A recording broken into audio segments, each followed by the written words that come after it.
Amen.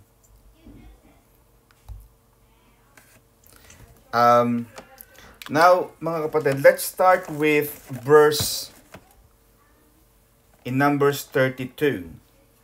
Now the children of Reuben and the children of Gad had a great multitude of cattle.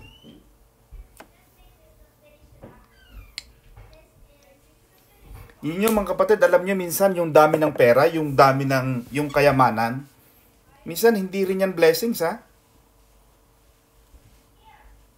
Maraming mga tao mga kapatid, and as you know, maraming tao ang nasira dahil sa sobrang ng yaman. Pero Sister Arlene, wala kang makikita nagpapatotoo na, Panginoon, kakaunti ang sweldo ko, purihin ng Diyos. Bakit hindi natin kailangan ipagpatotoo yun, Sister Alice? Wala kang marinig na ganun patotoo eh. But you know that, Sister Alice, that even the lack, even the things that we did not get, sometimes they are blessings. Blessings are not just based on monetary. Blessings are not just based on how much we have. Kasi pag masyadong madami, Sister Alice, many people are losing the right frame of mind. Kaya kita mo, tama ang sabi ni Sister, I think that was Sister Mercy, few days ago, that where our money, where our treasure is, there will be our heart also. Maraming tao, Sister Charmy, ang yumaman, pero natatakot, hindi makatulog sa gabi, paano ko iingatan ang yaman ko? Baka manakawan ako, baka malugi ako. Hindi sila makatulog ng mahimbing.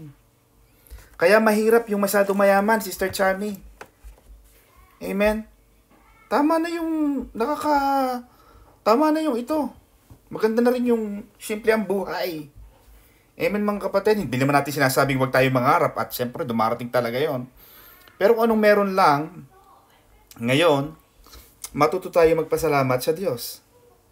Huwag nating sabihin na yan ay hindi blessings. Kasi ang dami nilang have a great multitude of cattle, and then when they saw the land of Jazer, Sister Alice, we will go to Jazer, in particular was a place of grazing for cattle. Because itong tribe ni Reuben and ni Gad, they are they're very good in, they are chief cattlemen. So itong tribe ni Reuben at ni Gad, talagang sila ay hasa sa pagpapalaki ng mga hayop.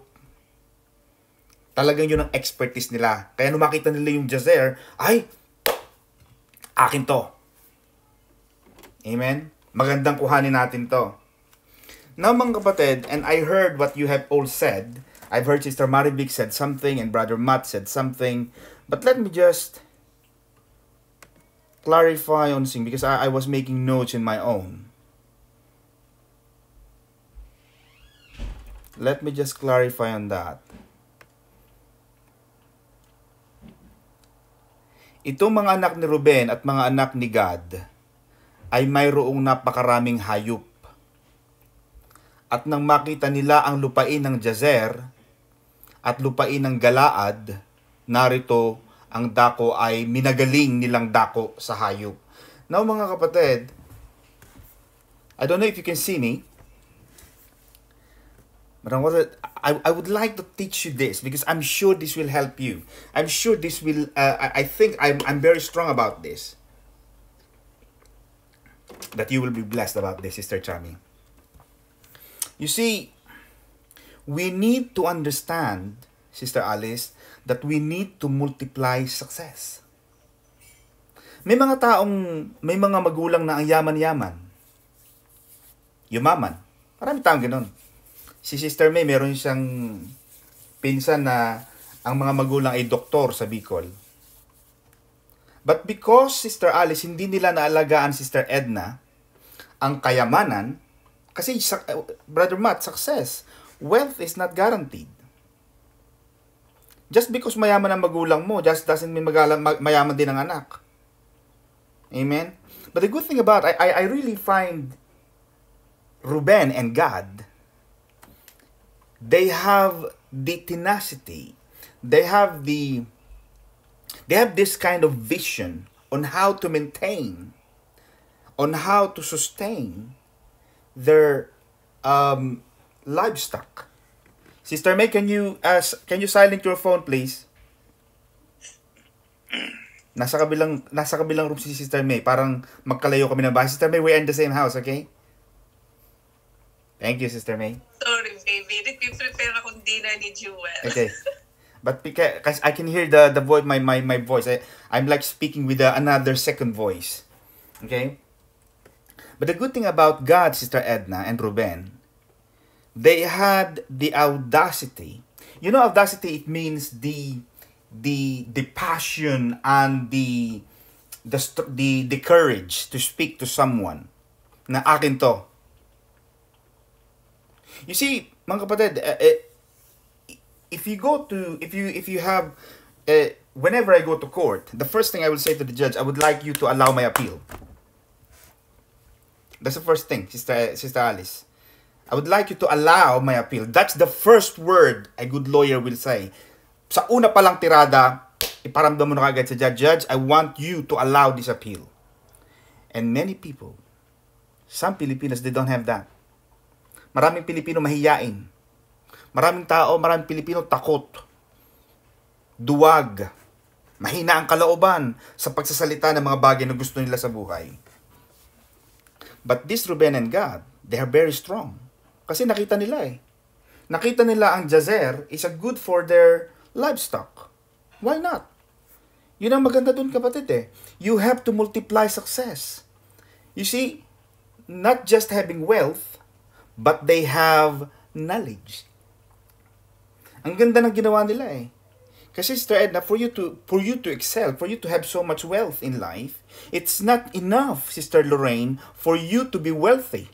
Because some people have gained wealth. May mga taong biglang yumaman eh. Tumama sa bingo, tumama sa loto, tumama sa pader. Mga kapatid, may mga taong tumama kung saan tumatama eh. But because, Sister Elaine, they don't have knowledge, they were not able to sustain. Hindi nila na ipagpatuloy yung yaman eh. Kaya mahirap yung one day millionaire, Sister Lorraine. Di ba mga Pilipino, pag dumating sa Pilipinas, parang mucho dinero. Pag dumating sa Pilipinas, brother Matt, kutis makopa ang mga panga. 1 year broke. Ayan, oh. May sumasagot, 1 year broke. But these people, they are very strong. They want to maintain and they want to preserve wealth. Dapat ganon, Sister Christy eh. Of course, yung mga anak natin, we want them to be wealthy.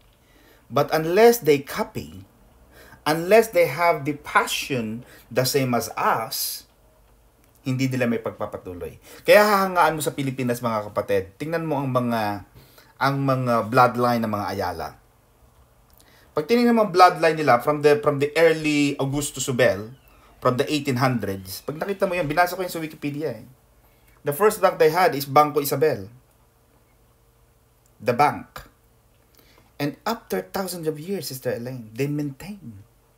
They sustain. Dire-diretso yan, walang hirap. Because they were not just wealthy, but they also have knowledge. You have to be knowledgeable to maintain wealth. Hindi sapat na mayaman ka lang. May mga mayaman na bobo. May mga mayayaman na loloko. Pero hindi. Ang sabi ng Panginoon, Sister Elaine, ang sabi ng Panginoon, I am sending you like a dove, but be like a wise serpent. Sabi ng Panginoon, oo, maging maamuntupa ka, pero sabi ng Panginoon, kailangan din ikaw ay maging kani, matalinong parang isang ahas. Kailangan na maintain mo yan, Brother Matt. Bakit, Sister Lorraine? Eh kasi, itong buhay natin sa United Kingdom, buhay natin sa abroad, sa Europe, hindi ito habang buhay. I have my Auntie Lita in Rome. Auntie Lita, kumusta po? Yan ay kapatid ng aking mami. Auntie ko yan. Uuwi na yan in few years from now. Maybe, I don't know, couple of years. Uuwi rin tayo, mga kapatid eh. Magpapahinga tayo, Brother Matt. permits. At pag isinampay mo ang gloves mo, kumbaga, if you hang your gloves and you call it a day, mga kapatid, that will now dictate what will happen. Kaya kailangan, mga kapatid, ngayon pa lang, habang maaga pa, Sister Edna, at kaya pa, kumbaga, Sister Edna, tayo ay nandito sa ating, sabi ko nga mga kapatid, ay nasa peak of our career. Kumbaga ngayon, Brother Matt, tayo ay nasa katanghaliang tapat ng buhay. Bakit? Malakas kang kumita. Kita mo, Sister Lorraine, what happened to the world now? And I was discussing this with Pastora. I don't know if Pastora can join us, but I called her a while ago. Imagine what's happening now. It's very difficult if you're not. But sana kung may trabaho tayo eh. Pero alam natin yan sa ating mga kapatiran sa iba't ibang bansa, lalo na sa gitnang silangan, Middle East. Maraming nawalan ng trabaho. You see, Sister Christy, kaya sabi ng Panginoon, aalagaan mo, mamahalin mo ang karunungan. At ang karunungan na yun, isa doon, Sister Elaine, Sister Charmy, Sister Lorraine, isa doon sa karunungan na yun ay ang pag-iipon. Pagsusubi. Pag meron, Sister Lorraine, huwag padala kagad sa CBN Grupo. Huwag agad na punta ng iRemit, ng Kabayan. Padala sa Pinas. Kahit magkano ipadala mo dyan, Sister Christy, kulang at kulang. Hindi kailanman naghusto ang pera, laging kulang. Pagtawag niya, Sister Edna, Mami, kulang na padala mo. Magkano pinadala mo? 100,000 kulang pa rin. Oo, Mami, kasi namili ako ng bagong phone. May mga bago kasing gadget. Kulang. Sabi ko nga, laging uulitin yan, Sister Charmy. Si Sister Arlene, na galing ng Kuwait, kumikita ng 8,000 dati. Nagkakasya. 8,000 ha? Kasya. Ngayon kumikita ng 80, 100, 150,000. Minsan kulang. Magtataka ka. Oh. Alam mo kahapon, Brother Matt, nanonood ako ng GMA 7. Sa hirap ng buhay ngayon sa General Santos, alam mo, Sister Christy, gumigising sila ngayon ng alas 10, alas 11 na ng tanghali. Bakit, Brother Matt? Para 2 beses na lang sila kakain sa isang araw. Ganon kahirap ang daigdig. Ganon humihirap ang mundo. Pero kung ikaw ay may karunungan na galing sa Diyos, matututo kang magsubi. Kita mo sabi ng Panginoon, Sister Lorraine. Sabi ng Panginoon sa Proverbs, you sluggard, you lazy, sabi ng Panginoon. Sa Bible, this is the Bible, hindi pastor na nagsasalita. You sluggard, yun ang sabi ng Bible is sluggard, or lazy in a contemporary English. Masdan mo ang mga langgam. Sila'y nag-iimpok sa araw, sa oras ng katanghaliang tapat. They save in the time of a good season. Para pag dumating ang baha, si Sister Lorraine, yung malalaking ulan, siyempre mga langgam maliliit lang. Isang malakas na baha lang, tapos na sila eh. Pero the wise, the lesson learned from the ants, you cannot undermine. Mag-aral tayo sa mga langgam, mga kapatid. Itong si Robin and God, ang galing. Nakakita sila ng magandang lupain. Ay! Ganito ka agad ang gagawin natin. Oh. Ganito ka agad ang gagawin natin. Hindi yung pag kumita ng malaki, nagka-bonus. Saan kaya tayo pupunta? Saan ko kaya ito ubusin tong perang to? May bonus ako ngayon eh. Saan ko ito gagastuhin? Ang mga Pilipino, walang ginawang inisip kundi gumastos ng gumastos. Pag may pera, nagsisigaw. Kaya Brother Matt, totoo ang kasabihan eh. Ang pera may boses. Nagsisigaw yan sa bulsa. Kaya wag ka magdadala ng cash. Napansin mo, Sister Christy, pag may 50 pounds ka or 50 euro ka, mapapansin mo, hawak mo kanina, nag-withdraw ka ng 50 euro o 50 pounds sa atin, sa pera natin. Paggabi, tingnan mo kung isipin mo kung ano nangyari doon sa 50 pounds na yun. Makikita mo, 2 pounds na lang to, ba't ano nangyari? Babalikan mo nung hindi ko lang paano binili. Bakit? Sumisigaw yan eh. Oh. Kaya, mag-iisip tayo, Sister Edna, kung paano natin palalaguin. Paano natin pararamihin ang ating mga kayamanan kung meron mang konti. Maganda rin sa tao, mga kapatid, na may kaunting ipon. Huwag yung walang ipon. Ang naiipon, may nagpakita sa aking client, sabi niya, attorney, ang dami kong ipon. Ano naipon mo? Mga remittance slips ang naipon. Ang kapal! My God! Pinatay po sa secretary ko, Sister Crystal, pinatay po talaga lahat ng amount, pati date. Alam mo nakapagpadala siya ng 7 milyong piso? 7 milyon? Attorney! Saan napunta yung 7 milyon na yun? Sabi ko, hindi ko alam. Tinype lang namin to. 7 milyon. Biruan mo yun. Ha? Sana hindi niya na alam kung ano nangyayari. Bakit? Laging kulang. Maganda sa tao, Sister Marivic, ang marunong ding alamin kung saan patungo. Kaya dapat ang kinakanta natin, do you know where you going to? Dapat kumakanta ka ng ganon. Dapat sa asawa mo ganon eh. Kaya sabi ko kay Sister May, alam mo baby, buti ako na pang asawa mo. Bakit naman? Una, buti na lang kasi siyempre, imagine mo yung kaunti natin. Kasi pag may kaunti ka, Sister Edna, gagamitin ng Panginoon yung kaunti na yun eh. Kaya Sister Alice, ayaw ng Panginoon ng zero. Bakit? Kung walang imumultiply ang Diyos, wala siyang imumultiply. Hindi makapag-multiply ang Diyos. May nakita ka bang, Sister Chami, may nabasa ka ba sa Bible na bigla nalang bumagsak dyan na blessing na walang ginamit ang Diyos? Hindi. In every blessings of Jesus Christ, lagi siyang may pinanggagalingan. For example, 2 fish and 5 loaves of bread. Sabi ng Panginoon, anong ilan meron kayo dyan? Panginoon, 2 isda lang at 5 tinapay. Kaya kinin. Sabi ng Panginoon sa babaeng Sarepta, anong meron ka sa bahay mo? Panginoon, ay, Propeta Elias, ano na lang, isang dakot na harina na lang ito at mga kaunting langis. O sige, pwede na yan. Every time, Sister Arlene, mapapansin mo ang blessing ng Panginoon, lagi siyang may pinanggagalingan. Why am I saying this, mga kapatid? Maganda sa atin, meron tayong konti. Let's go to mathematics, mga kapatid. Pag tayo ay nag-mathematics, Sister Arlene, kung natatandaan mo yung arithmetic, 0 times 100 is, Sister Arlene, 0 times 100. Ano sagot? 0. Oh, 0. Oh. 0 times 1 million, 0. Hindi makapag-multiply ang Diyos eh. Wala siyang magamit eh. Kaya importante mga kapatid na merong 1 or 2. Merong konti. Dahil doon sa konti na yung Sister Alice, Sister Cecil, meron ng pagmumula ng Diyos.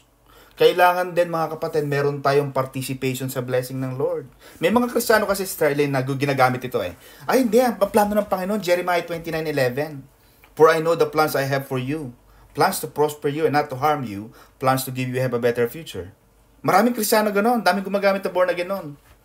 But they do not realize, Sister Christy, don't just rely from God. It is a potential promise. Promise ng Lord yun eh. Oo, I have plans for you. But the plans of God, Sister Christy, requires your participation. It's not guaranteed. Kita mo, maraming Kristiyano, mga mahihirap. Hindi naman sa minamata natin, pero maraming Kristiyano ganun. Nasa simbahan, pero hikahos. Because they never understood. Hindi nila pinahalagahan ang blessing. In a positive light, mga kapatid, itong si Ruben at si God, nakita nila eh. Kaya kayo mga kapatid, kung kayo ngayon ay, kumbaga nararanasan na natin eh. Kaya itong COVID na ito, Sister Cynthia, ito yung COVID na ito, hindi lang ito kung saan eh. Para sa akin, nagtuturo din ito para tayo ay matuto sa buhay. Matutong mag-ipon, matutong magsubi, matutong marunong kang tumingin sa iyong hinaharap. Sa future. Kasi tatanda ka.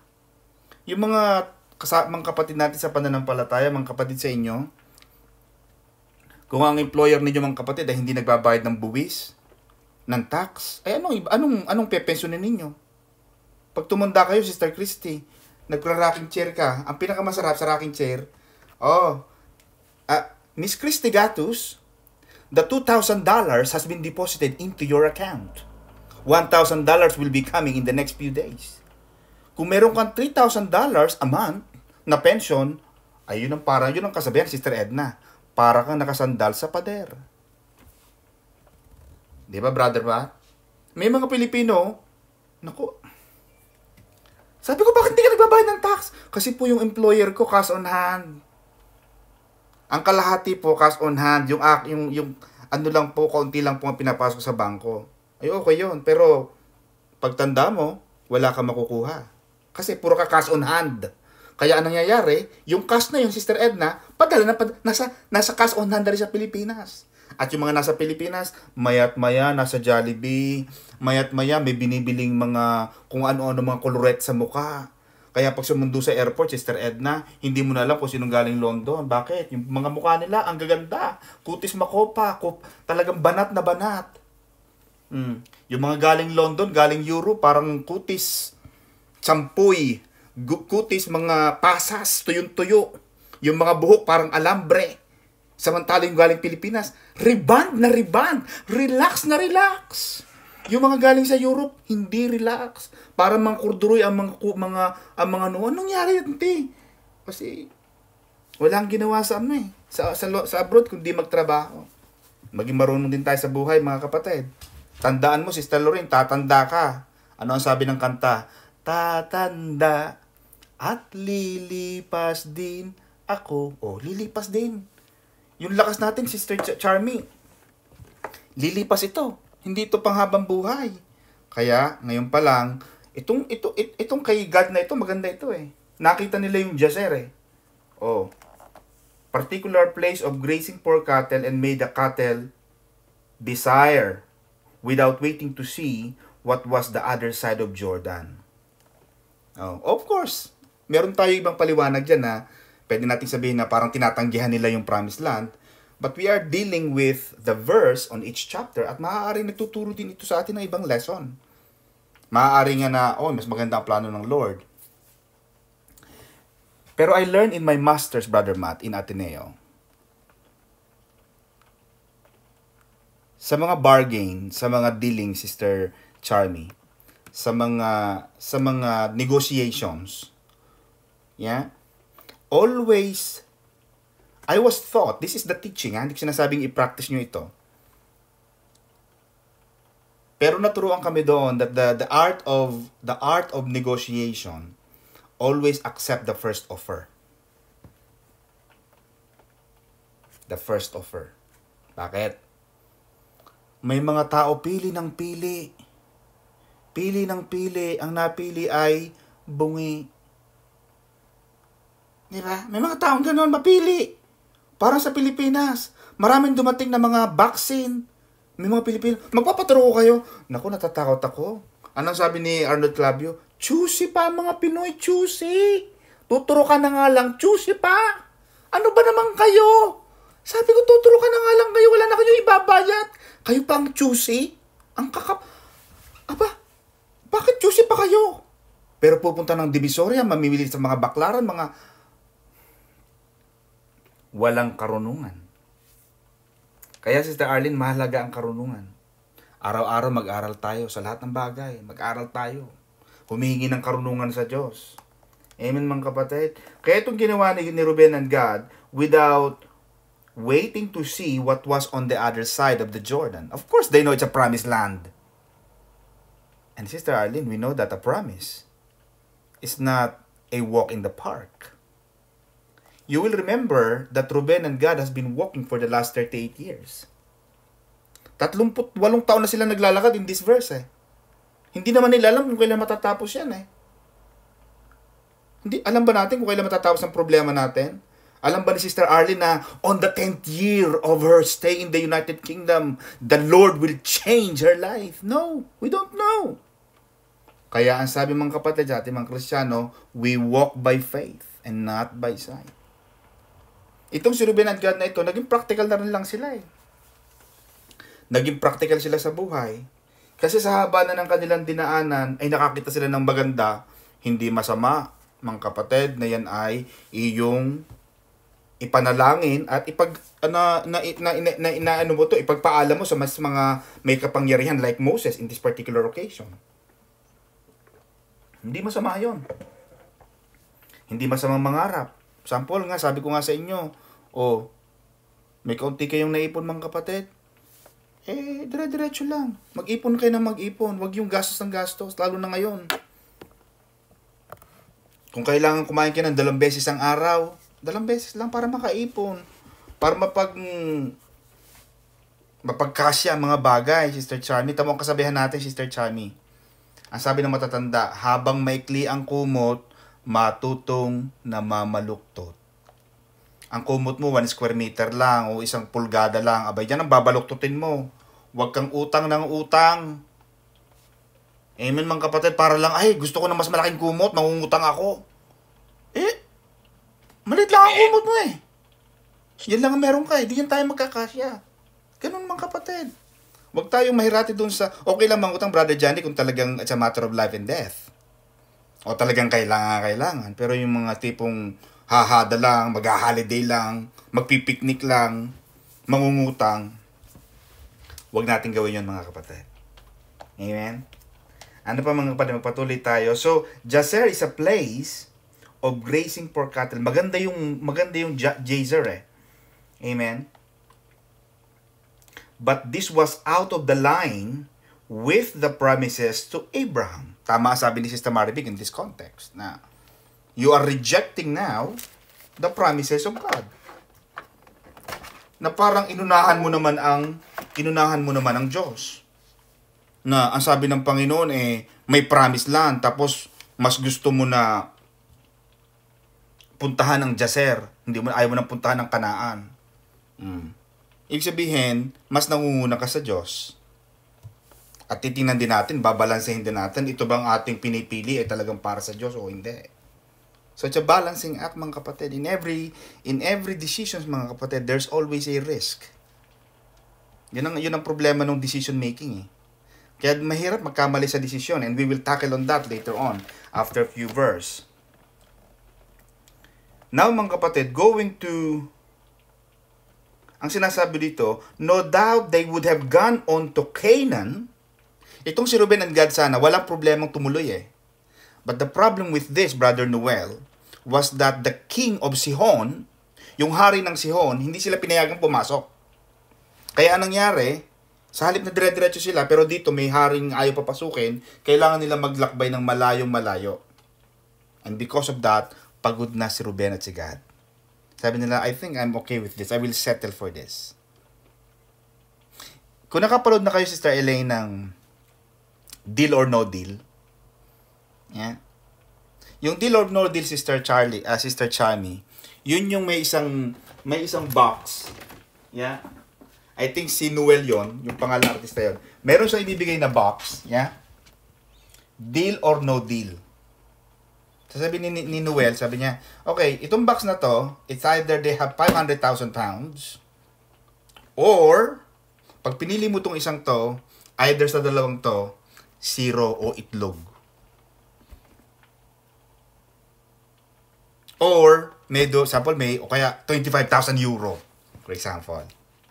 Pero, sa dalawang to, merong 500,000 pounds or 25,000 pounds. Yung kasi ang mahirap dun eh.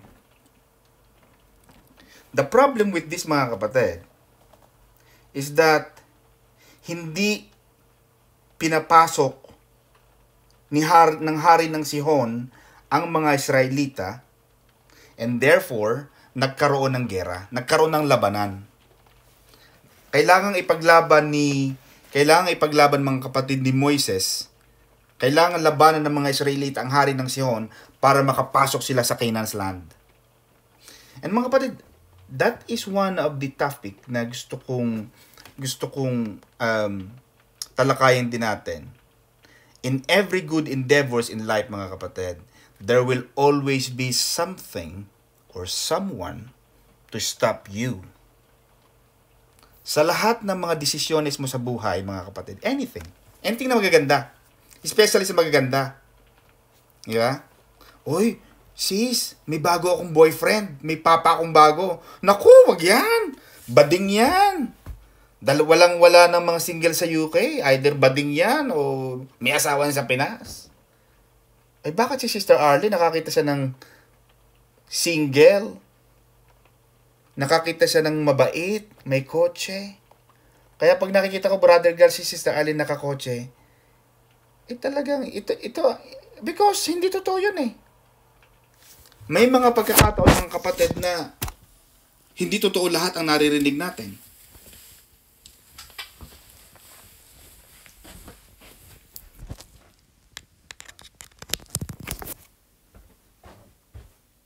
Hindi totoo lahat ang narinig natin, mga kapatid. And sometimes, mga kapatid, itong gusto kong sabihin sa inyo, at makinig kayo mabuti dito. Sa mga decision ninyo, mga kapatid, there will always be time that people will stop you. Just like the king of Sihon. They were trying to stop the Israelites to pass through para hindi nila marating yung promised land eh. That's the reason why Moses needed God and Reuben's tribe to go with them and cross the Jordan River so that they can fight the king of Sihon. You have to fight for your dreams, mga kapatid. Ipinaglalaban niya ng patayan, Sister Edna. Hindi, ang pangarap, kapatid, hindi yan. You see, Sister Arlene, when God gives you a dream, God is giving you a picture of your future. Binibigyan ka ng Panginoon ng isang larawan ng iyong future. That's the reason why you had a dream. And when you have a dream, Sister Christy, God is not just giving it for you to be for nothing. God wants you to be excited about your dream. And it's up to you. Yes, we can read the Jeremiah 29:11. Basahin natin yan, maganda yun eh. Pero maraming Kristiyano kasi nag-i-stop sila doon eh, sa pagbabasa ng Jeremiah 29:11. Na maganda ang plano ng Diyos. Oo, maganda ang plano ng Diyos. Kahit man sino mga magulang, maganda ang plano sa mga anak eh. Pero in every plan, Sister Edna, ng magulang sa mga anak, gusto ko makatapos ka ng pag-aaral para ganito ka, maging ganito ka, maging ganito ka. Yon ang plano ng magulang sa anak. But the plan, Sister Lorraine, it also need a participation from the child. Ganon din tayo. Pag binigyan ka ng pangarap ng Panginoon, Sister Edna, ibig sabihin, binibigyan ka ng Panginoon ng potential, pwedeng mangyari yung pangarap mo na yan. But it's up to you to protect your dream, internalize your dream, digest your dream, and make your dream come true. You have to protect it. You have to fight for it. It doesn't happen easily. Kasi kung ang lahat, Sister Cecil, ng mga pangarap ay madaling kuhanin, maraming tagumpay na tao. Oh, kaya hindi ako naniniwala, Brother Andres, yung mga sabi ng mga ibang Pilipino na, ay, libre ang mangarap. Hindi. Hindi totoong libre. Mahal ang pangangarap. It's very expensive. Why? Because you have to pay the price. You have to pay the price. You wanted to become a lawyer like me, you have to spend millions of pesos. Until now, I'm still investing. You have to become that four-letter word before your name, the attorney, it cost me millions. I could have saved it. You want a doctor before your name, Dr. Alicita Yu, you have to go back to schooling and work and study up to 8 years and pass all the board exams and all this hustle and bustles so that you will have that dream come true. So, Sister Alice, kaya Sister Cecil, nakita ko yung ikaw ay nag-post ng iyong pag-usapan natin no, Brother Johnny, kasi si Sister Cecil nag-post ng kanyang magandang gate sa ano ba yun? Lesandra. Parang magandang gate sa Cavite. Tapos may nakikita akong gate lang naman yan. Bakit? At least may gate. Gate pa lang, pero at least, Sister Arlene, may gate. Oh, di ba? Pangarap yun eh.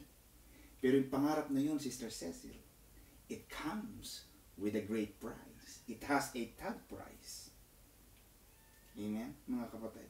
Mahal yun. And just like the Israel did, when they have to go through the Canaan's land, they have to fight and kill the king of Sihon. Kasi hindi sila papasokin eh. Ganun din tayo, mga kapatid. We have to fight for our dreams. We have to maintain and protect and make our dreams come true. It doesn't come easy. I always believe, Brother Gal, you see, naniniwala ako dun eh. Sabi na Panginoon sa Philippians 4:13, I can do all things through Christ who strengthens me. But I also believe, Sister Arlene, that if it is to be, it's up to me. If it's to be, it's up to me. Lahat ng bagay, kapatid, pwedeng mangyari yan eh. Pero ang tanong, kaya mo ba? Kaya mo ba yung pangarap mo na yan? Maraming pangarap ang namamatay because they themselves do not believe in their dreams. Itong mga Israelitang to, grabe ang focus nila. Sister Charmy, Sister Che. Ang focus nila, they have been walking for the last 38, 39 years. But they did not give up. They keep walking. They keep walking. They keep fighting. They keep killing people and keep killing all these kingdoms along the way. Because they had a dream. Their dream, their final destiny is the promised land. What about you? What is your destiny? Kaya magandang ginagawa ni Sister Cecil, Lord, this may be the gate. This is a gate now, but I can see the house is going to be built inside the gate. I'm not going to remain outside the gate. I'm not just going to take a picture of a gate. One day, this gate shall be opened as I drive my car. As I pass through, the guard will salute me. Ma'am Cecil, magandang umaga po sa inyo. Ganun ang pangarap, Sister Cecil. But you have to make it come true. That dream you have to protect. It doesn't happen easy. Ang mga matataas na pangarap, ang mga matatayog, ang mga magagandang pangarap, mga kapatid, hindi yan madaling nakukuha. You have to pay for the price. You have to pay for it. Magpatuloy tayo, mga kapatid.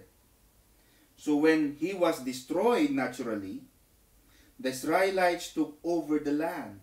So when they killed the king of Sihon, they also had to fight the king of Og, the king of Basan. They took over his land.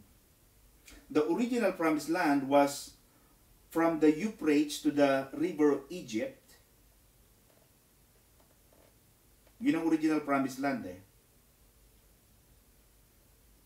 This means that all the Arabian Peninsula to the Red Sea will be the land of Israel. In fact, Israel will be the head of the nations and no doubt will take as much land as needed even beyond the original promised land for normal expansion and worldwide activity for the kingdom of the Messiah who will reign from the sea to sea and to the end of the earth. You see, mga kapatid, kaya ako, Sister Cecil, maganda yung ginagawa mo eh. Mga kapatid, ako naniniwala that God is going to extend your territory. Amen, mga kapatid. Ano ibig sabihin ko nito, Sister Arlene? God will allow you to possess, to extend your borders. Hindi hahayaan ng Diyos, Sister Arlene, na nandun ka lang sa barong-barong ng Mandaluyong. Naniniwala ako, kapatid, that God will allow you to become possessing the land. Kasi itong ginagawa ng Panginoon sa Israelites eh. The Israelites were fighting to death, killing all the kings of the kingdoms, and taking over their lands. Sister Alice, Sister Charmy. Naniniwala ako, Sister Elaine, that God is going to allow you potentially to own, to extend your border, to possess the land. Kaya Sister Cecil, next time na makikita ko sa picture mo, it's gonna be a house. The interior design of my subdivision in that Lysandra Heights, whatever. Amen? Because yun ang plano ng Panginoon, mga kapatid, na tayo ay pagpapalain ng Diyos. Now, ito mga kapatid, ang gusto kong sabihin. May mga tao, itong si Ruben at si Gad, on other verse, they wanted to stop. They wanted to stop now, and they don't want to go fighting. Kasi nga, 38 years na sila. You see, may mga tao na, at ang sinasabi ni Moses dito, mga kapatid, is this: bakit ninyo pinapanghina ang mga Israelita? Kasi pag hindi kayo sumama, nasisira yung kamada eh. Nakaranas na ba kayo, Sister Charmy, nung sa Batangas kasi meron kaming kasabihan, Brother Matt sa atin, Sister Edna, sa Batangas meron kaming kasabihan, kasama sa gayak, hindi kasama sa lakad. Yung, oh, tara na, na ba? Oh, nagbibis na ako na.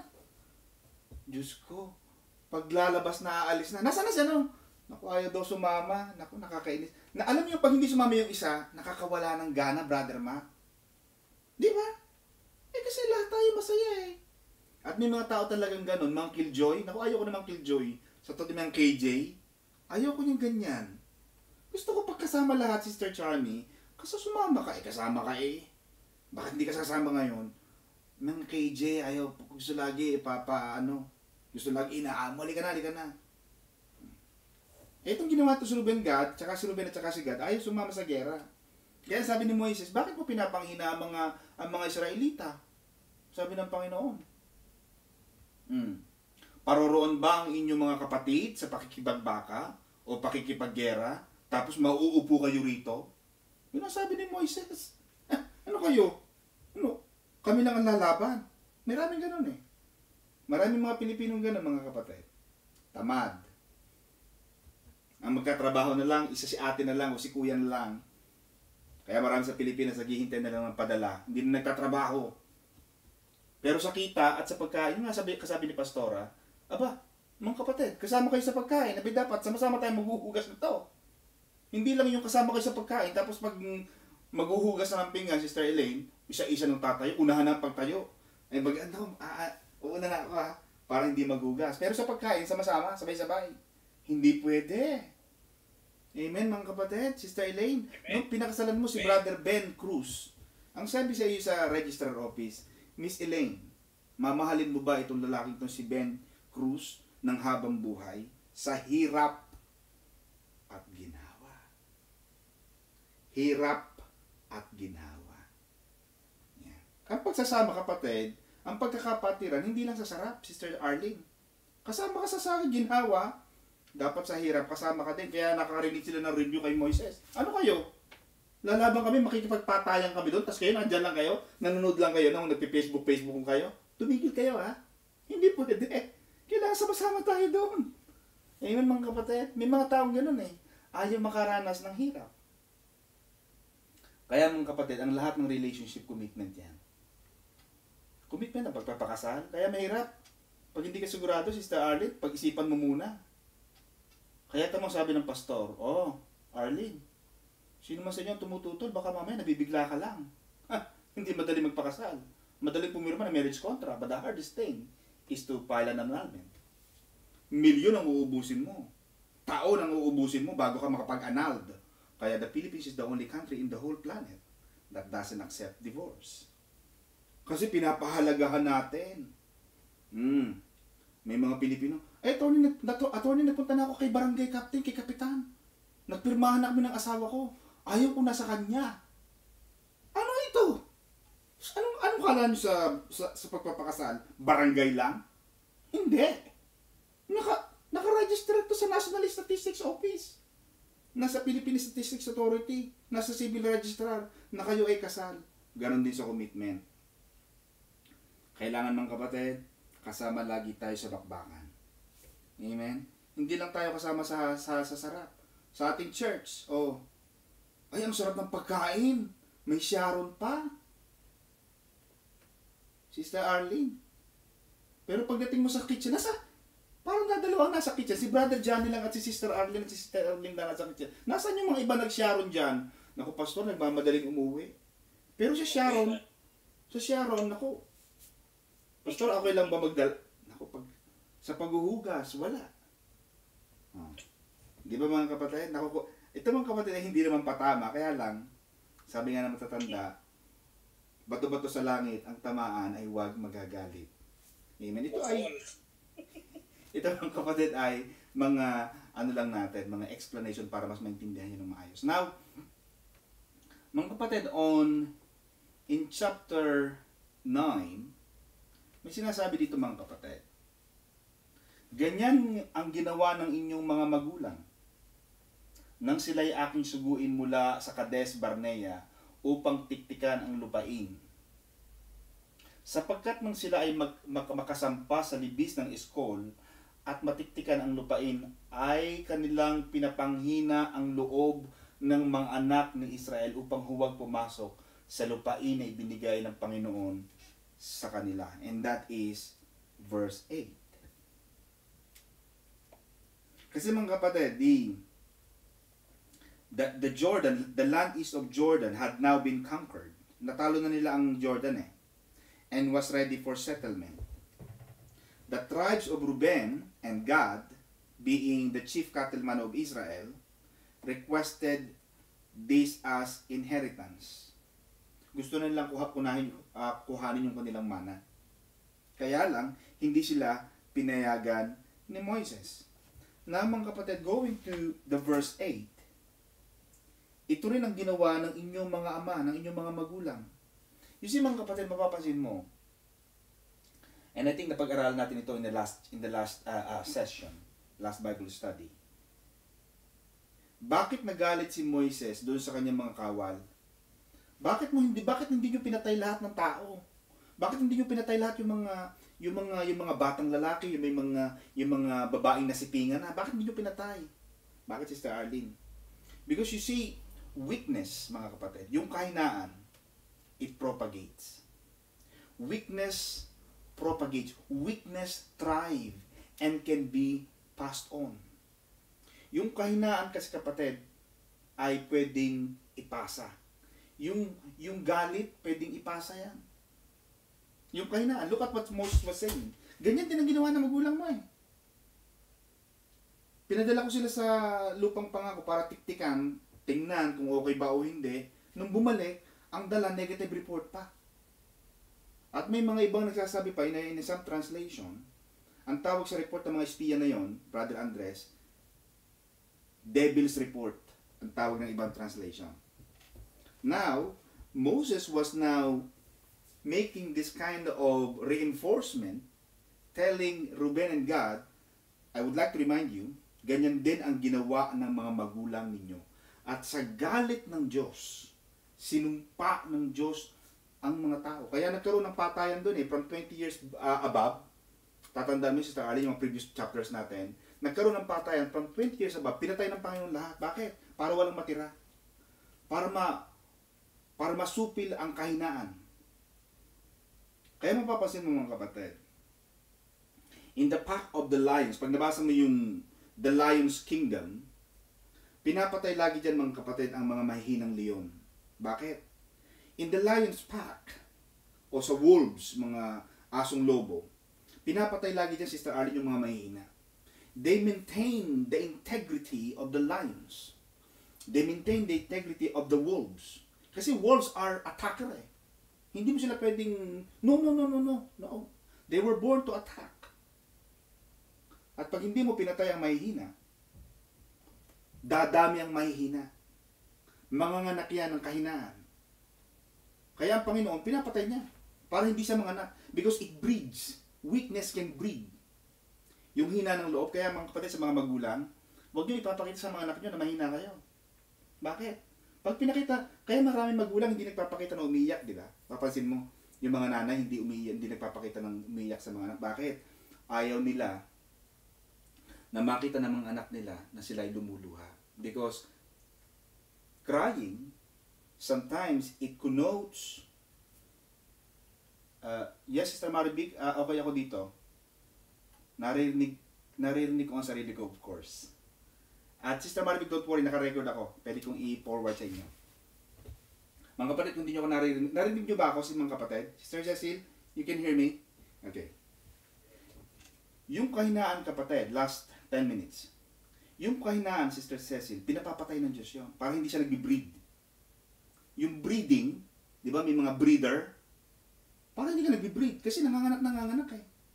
Pag nanganak ang kahinaan, dadami ang mahina. Kaya ang mangyayari sa buong Israel, puro mahina. Ayaw na Diyos ng gano'n. Ang gusto ng Panginoon, like a shark. Ang shark, makikita mo, Sister Cecil, ang shark, when they swim, wala silang liko-liko. Very swift ang passage ng shark. Ganon ang gusto ng Panginoon. Ang gusto ng Panginoon, ang kanyang mga anak, matatapang at malalakas ang loob. We walk by faith. We trust in the confidence with God. Lagi nating daladala ang ating Jehovah Jireh, ang ating Jehovah Nisi, the God is our banner. Ang ating El Shaddai.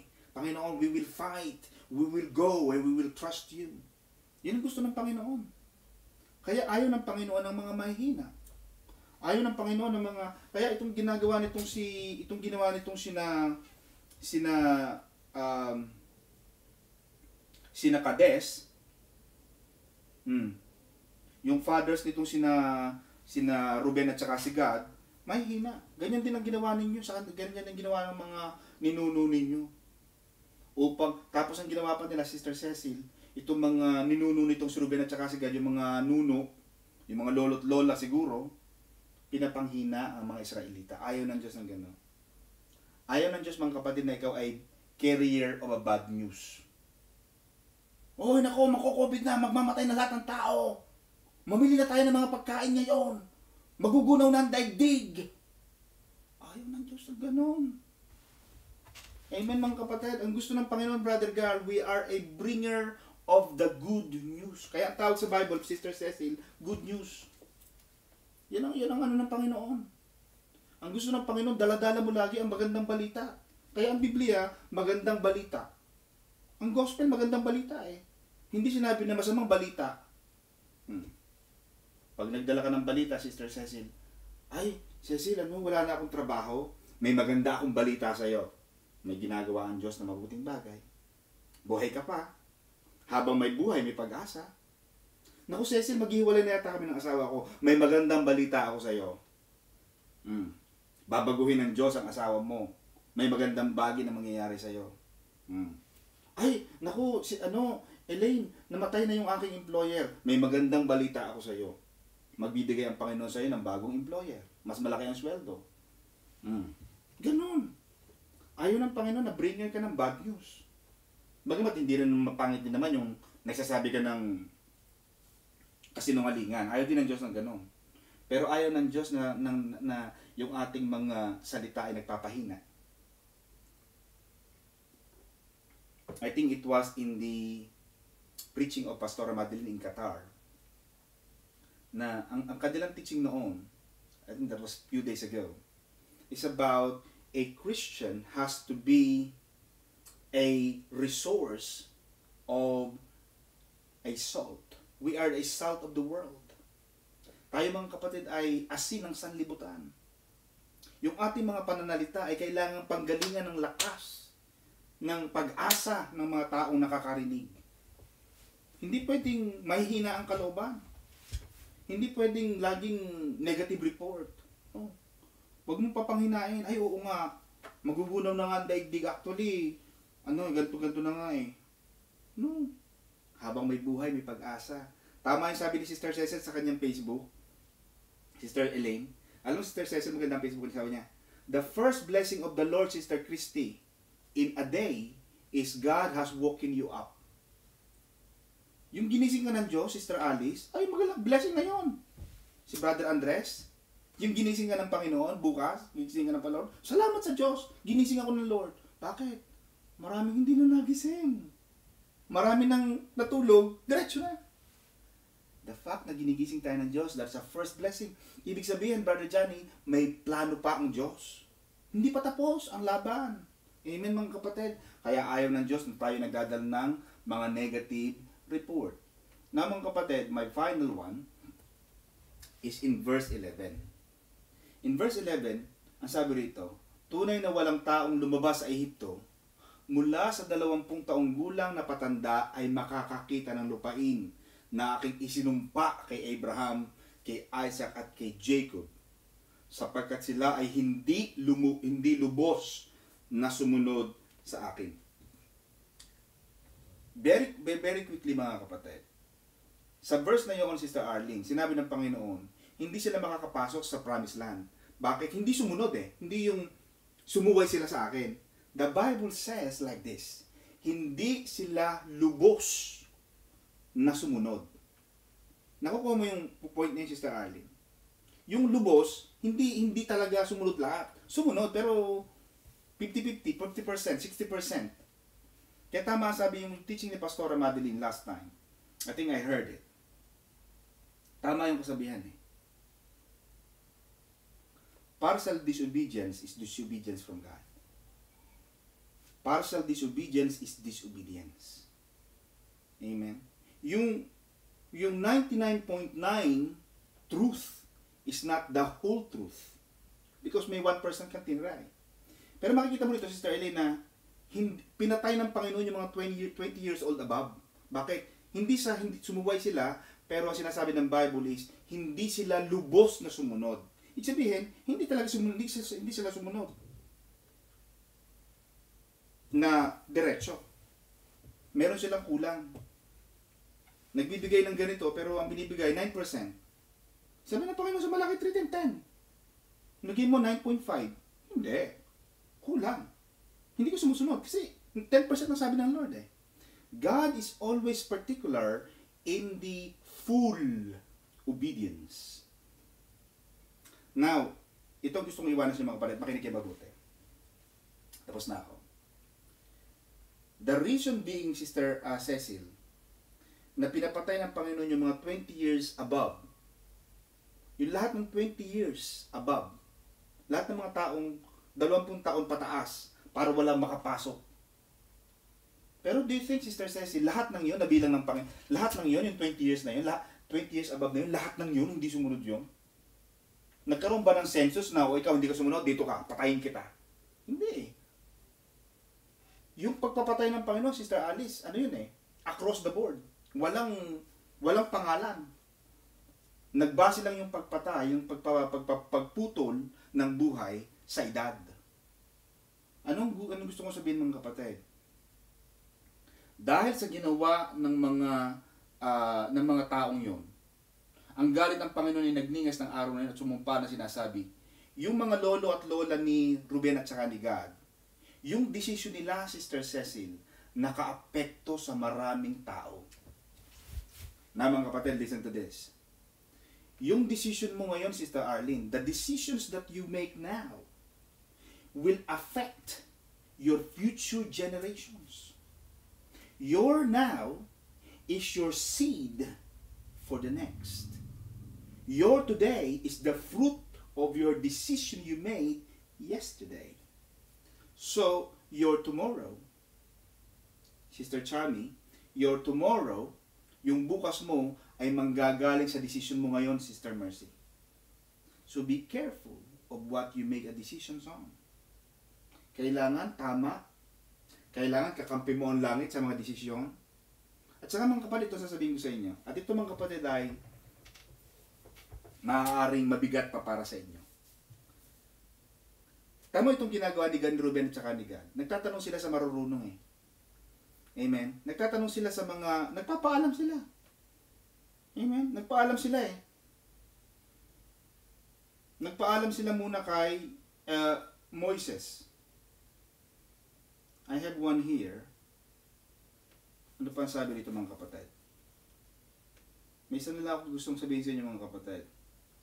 Sa verse 28, sa gayon, ipinagbilin sila ni Moises kay Eleazar na saserdote. You see mga kapatid, you have to understand the protocol. You see, protocol mga kapatid, you have to understand the norms, you have to understand the way of life, you have to understand the respect that you have to give to whoever, whatever respect is due. Yung ipinangako ni Ruben at ni Gad, ng kapatid, listen to this. Yung ipinangako ni Ruben at saka ni Gad, hindi na nila alam eh. Nung umalis na sila, ang nag-uusap na ngayon, Sister Cecil, si Moses at si Eleazar, the high priest, and Moses, the friend of God. Nag-uusap na itong dalawa without Ruben and God knowing. Hindi na alam ni Ruben kasi, pero ito mo ang sabi ni Moises kay Eleazar. Sabi niya, ipinagbilin sila ni Moises kay Eleazar na kapag ginawa nila to, ibigay mo yon. Ay ibibigay nga ninyo sa kanila ang pinaka-ari ang lupain ng Galaad. Ngunit kung sila hindi tatawid na kasama ninyo na may almas, ay magkakaroon sila ng pag-aari na kasama ninyo sa lupain ng Kanaan. At ang mga anak ni Gad at mga anak ni Ruben ay nagsisagot na nagsasabi, kung paano ang sinabi ng Panginoon sa iyong mga lingkod, ay gayon ang gagawin namin. Kami ay tatawid ng may almas sa harap ng Panginoon sa lupain ng Kanaan at magiging pag-aari naming mana ay sa dakong ito ng Jordan. They have the propensity to make that vow and that promise that we will do what we said. Yung promise na yun, Sister Alice, is very important to the Lord. Sabi ng Panginoon, pag hindi mo to ginawa, may mangyayari sa inyo masama. Pero pag ginawa mo to, sabi ng Panginoon, pag itunuloy mo pag ikaw ay sumama sa amin nakipaglaban sa mga kalaban natin, I will bless you. Ang nagsasabi rin yan si Moses at si Eleazar. They are talking. Kaya mga kapatid, you have to understand the protocol. I remember when Daniel entered into a palace, the norm of a palace, Sister Cecil, is that they have to have the beards. Daniel is a handsome guy. He is a clean shaven. But because Daniel understood the protocol of a palace, he has to grow up a beard so that he becomes like one of the monarchs, of the royals. Ganon din tayo mga kapatid. Pahahalagahan ninyo mga kapatid ang inyong mga pangako sa Diyos. Maganda sa tao mga kapatid ang may palabra de honor. Amen? Merong mabibili mo ang salita. Sis, nasaan ka na? On the way na ako. Ano ka ba? Malapit na. Malapit na saan? On the way. On the way saan? Sa toilet, maliligo pa lang ako. On the way na, nandun na yung kausap mo. Amen ba mga kapatid? Kailangan meron tayong palabra de honor. Kung ano ang sinabi natin, napagkasunduan, hanggat maaari, you have to be committed to your vow.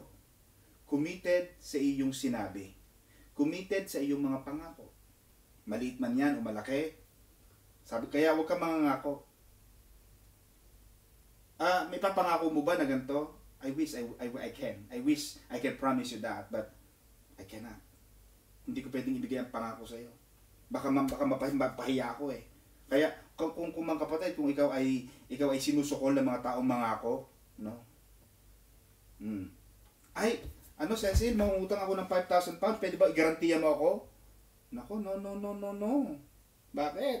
Mahirap ang maging guarantor. Yung guarantor kasi, Sister Cecil, it's also a promise that if the original borrower cannot or is unable to pay the loan, the guarantor will take her place or his place to pay for the loan. Promise yun eh. Palabra de honor rin eh. Kontrata yun eh. Amen. Kaya ang ating batas sa Pilipinas, pag pinirmahan mo ang kontrata, marriage contract, hindi ka pwedeng maghanap ng iba. Kasi, nakakontrata ka eh sa asawa mo. Amen ba mga kapatid?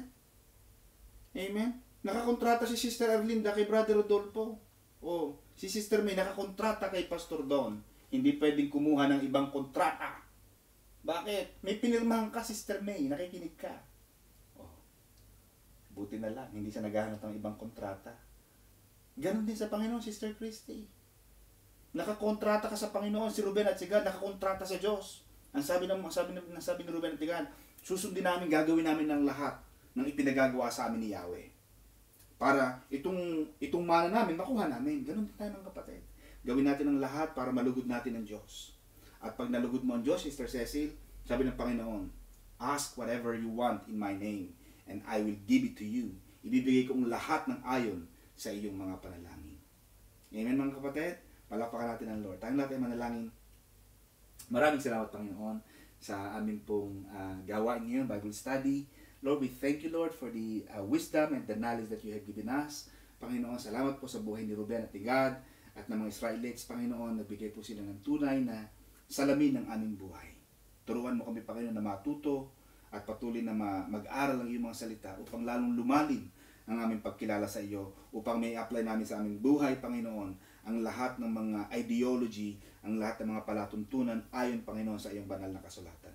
Marami pong salamat, Panginoon, sa lahat ng mga kapatid na nakikinig, sa mga bago, Panginoon, kina Brother Andres and his family, at Panginoon sa aking mga kapatid, Panginoon, nakikinig, Panginoon, aking nilalahad ang aking mga kamay, Panginoon.